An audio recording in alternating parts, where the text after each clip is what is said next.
आइए इस क्वेश्चन को सॉल्व की जाए और कुछ समझने की कोशिश की जाए।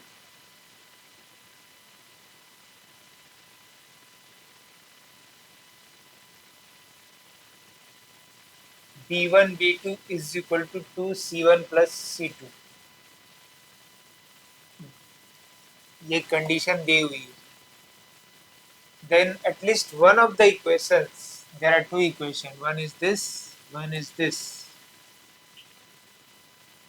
So it is saying at least one of these equation has option A imaginary roots, option B real roots, option C purely imaginary roots, option D none of these.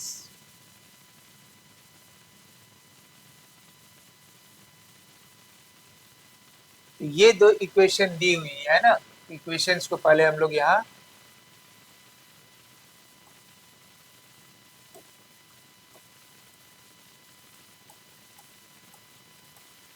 लिख लेते हैं।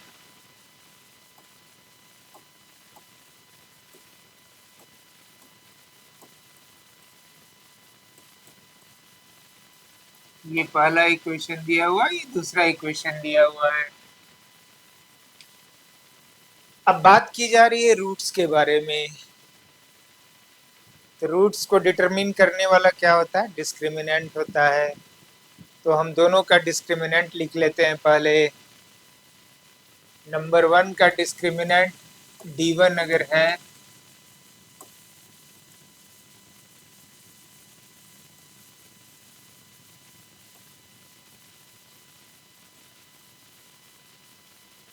तो D1 आपको B1 स्क्वायर माइनस 4C1 मिल गया। Number 2 का अगर D2 है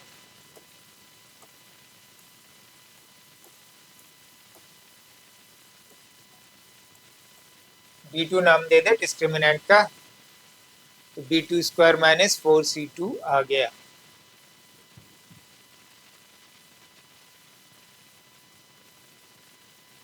B and C real number है, हालांकि इसमें दिया हुआ नहीं है। B1 C1 C2 B2 these all are real numbers।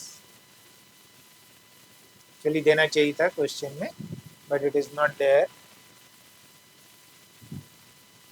तो अगर ये रियल नंबर है तो नंबर 3 एंड 4 इक्वेशन से क्या आपको लगता है आप पता कर पाएंगे कि D1 पॉजिटिव होगा, नेगेटिव होगा, जीरो होगा, और D2 and the same way the D2? आपको पता नहीं चल सकता है, क्योंकि real numbers positive, negative, zero सारे चीज होते हैं। तो डिपेंडिंग ऑन क्या कॉम्बिनेशन आप सेलेक्ट कीजिएगा, उसके बेस पे आपको D1 का वैल्यू मिलेगा, D1 D2। लेकिन B1 B2 C1 C2 का ही कंडीशन दिया हुआ है, एक रिलेशन दिया हुआ है।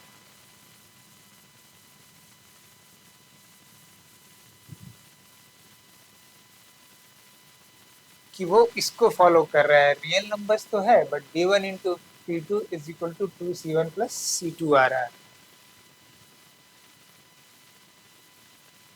तो उस कंडीशन तक पहुंचने के लिए, C1 C2 लाने के लिए, C1 प्लस C2, आप क्या करेंगे? आप देख सकते हैं इस इक्वेशन में यहाँ C1 है, यहाँ C2 है।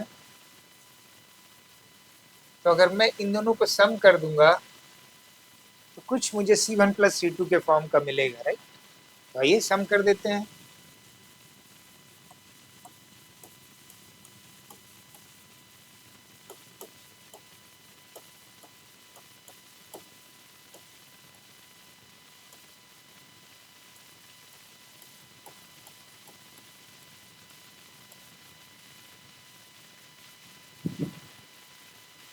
अब इस C1 प्लस C2 का जो रिलेशन है, इसको मैं यूज कर लेता हूँ।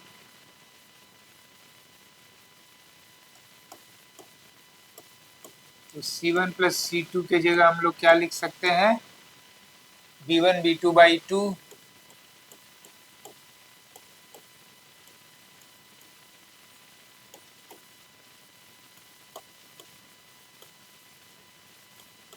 तो हमारा एक्सप्रेशन क्या हो जाएगा?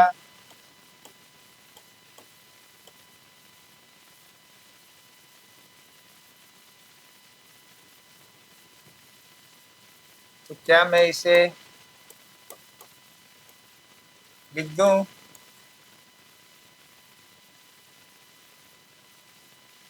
अब ये रियल नंबर का स्क्वायर है, because real number minus real number will give you another real number, और जिसका स्क्वायर है चाहे वो इसके अंदर नेगेटिव हो b1 माइनस b2 या पॉजिटिव हो, हर हालत में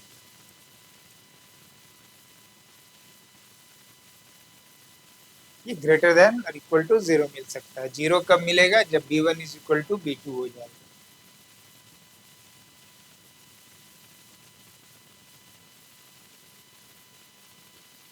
तो ये जो कंडीशन दिया हुआ, आप इसका देख रहे हैं कि क्यों ऐसा दिया गया था, सो दैट यू अब यहां तक पहुंच जाएं।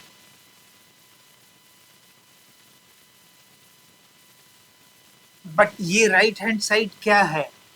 आपका discriminant one and discriminant two का सम है। Discriminant one and discriminant to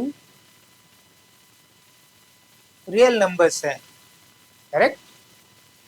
तो दो रियल नंबर्स के सम अगर पॉजिटिव है, it has to be positive, तो एक ना एक नंबर को पॉजिटिव होना है और उसकी मैग्नीट्यूड नेगेटिव वाले जो नंबर है रियल नंबर्स उसके मैग्नीट्यूड से बड़ा होना है, so that you can satisfy this.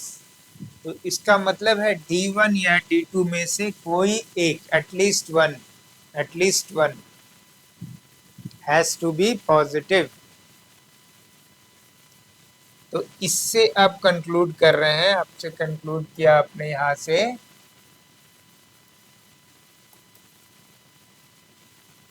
At least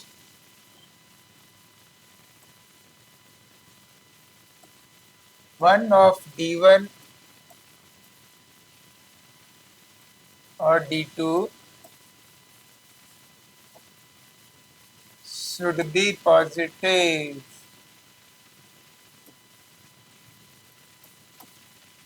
to satisfy this condition।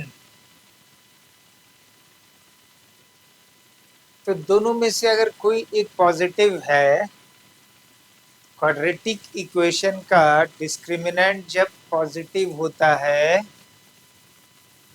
तो वो कितने रियल रूट्स देते हैं? दो रियल रूट्स देते हैं। तो मेरे लिए अभी कंफर्मेशन यही मिल रहा है कि इन दोनों में से एक ही मैं कंफर्म कर सकता हूं कि एक एटलीस्ट इन दोनों में से D1 D2 में से पॉजिटिव है। तो जब डिस्क्रिमिनेंट पॉजिटिव है तो इसका मतलब है कि उस इक्वेशन का जिसका डिस्क्रिमिनेंट पॉजिटिव है उसके दो रियल रूट्स होंगे।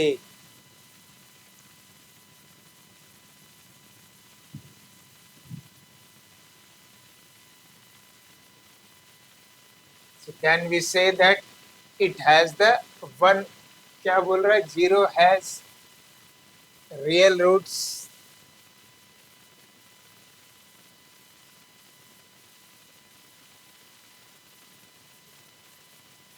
दोनों में से किसी एक इक्वेशन का तो रियल रूट्स है। अब दूसरा वाला इमेजिनरी है या रियल है कंफर्म नहीं कर सकते हैं, डिपेंडिंग ऑन कि वो पॉजिटिव है या नेगेटिव है। तो ये अपने तरफ से हम लोग कंफर्म नहीं कर सकते हैं, हम लोग कंफर्म किसी एक को कर सकते हैं। तो इसलिए कोई एक तो होना ही होना है, इसलिए हम लोग कह सकते हैं इट हैज रियल रूट्स। तो ये मोस्ट अप्रोप्रिएट आंसर होगा। ये भी देखिए डिटर्मिनेंट और नंबर, डिस्क्रिमिनेंट और नंबर का यूज है।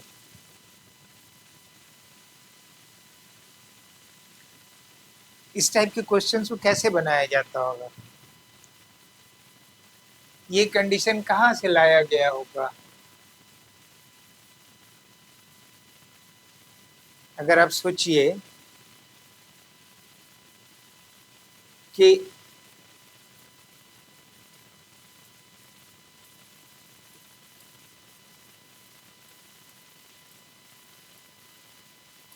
आप दो इक्वेशन आपने खुद से लिख लिया,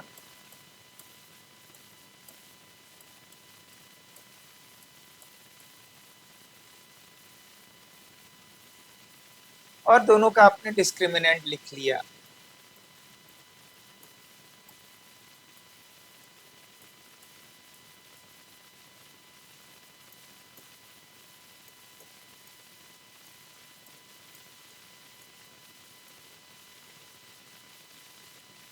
फिर दोनों को सम कर लिया।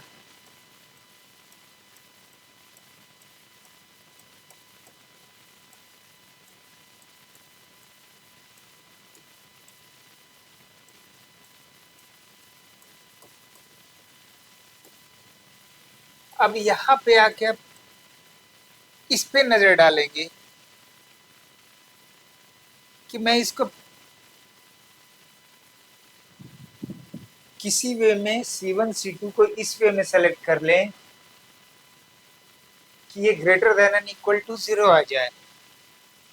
Greater than and equal to 0 आने के लिए क्या होना चाहिए, आइदर तो इसको समथिंग माइनस समथिंग और समथिंग प्लस समथिंग का होल स्क्वायर होना चाहिए, या ये पार्ट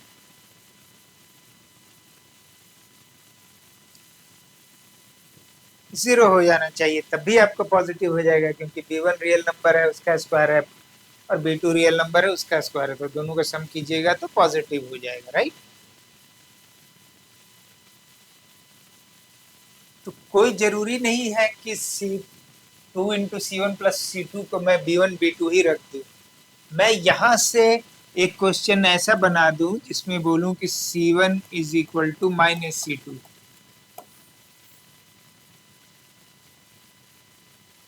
B1 B2 हटाकर 2 को हटाकर मैं C1 प्लस C2 को, अगर मैं बोल दूं कि C1 is equal to minus C2 है, यहाँ पे कंडीशन जो है ना, यहाँ पे कंडीशन जो लिखी हुई है वहां पे मैं ये लिख दूं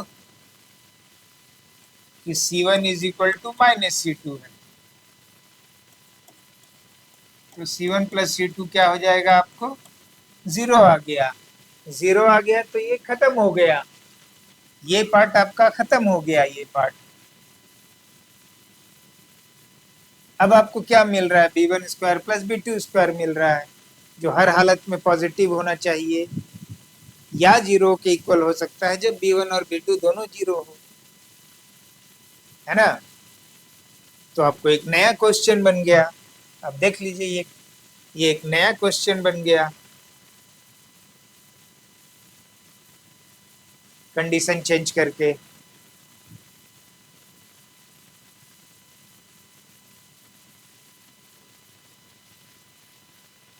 या तीसरा क्वेश्चन अगर ये कंडीशन डाल दे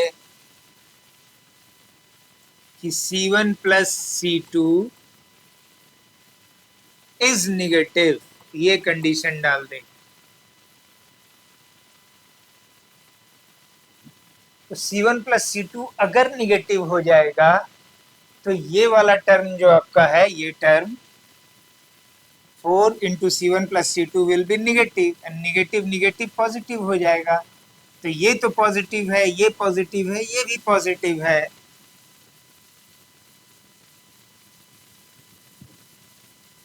तो फिर से वही हो गया कि कोई ना एक डिस्क्रिमिनेंट को पॉजिटिव होना पड़ेगा। तो ये तीसरा क्वेश्चन आपका बन गया। What I am trying to say, you try to understand how the question is made, किस वे में क्वेश्चन को बनाया जाता है। तो किसी ने इसे बनाया है, राइट। अगर IITs में आ रहा है तो किसी ने सेट किया होगा, तो उनका क्या अप्रोच रहा होगा, कहाँ से उन्होंने बनाया होगा, तो उनकी थिंकिंग यही रही होगी कि मैं और दो क्वाड्रेटिक इक्वेशन लिखता हूँ, उसका डिस्क्रिमिनेंट लिखता हूँ, डिस्क्रिमिनेंट को सम करते हैं, सम करके जो आ रहा है मैं उसको स्टडी करता हूँ, वहां से मैं बनाना शुरू करता हूँ कि अच्छा इसको मैं C1 प्लस C2 को अगर मैं B1 B2 दे दूँ, ये 2C1 C2 को, तो ये होल स्क्वायर हो जाएगा, आपको B1 माइनस B2 का होल स्क्वायर आ जाएगा। अगर वो नहीं है तो C1 प्लस C2 को मैं जीरो में रख दूं, कंडीशन डाल दूं कि C1 plus C2 is equal to zero, तो दूसरा क्वेश्चन बन जाएगा। समझ रहे हैं, पैटर्न एक ही है, चीज एक ही है, बट क्वेश्चंस अलग अलग हो जा रहे हैं। तीसरा, C1 plus C2 is definitely zero कर दिया आपको, कंडीशन में यहाँ हटाकर, इसको हटाकर यहाँ पे C1 plus C2 is negative कर दिया वो, तो फिर से आपको ये टर्म भी पॉजिटिव मिल गया, ये तो पॉजिटिव है ही, तो फिर कहानी वही बन गई, रियल रूट्स वाली। So this is the way the questions are framed. Hopefully you understood this. Thank you.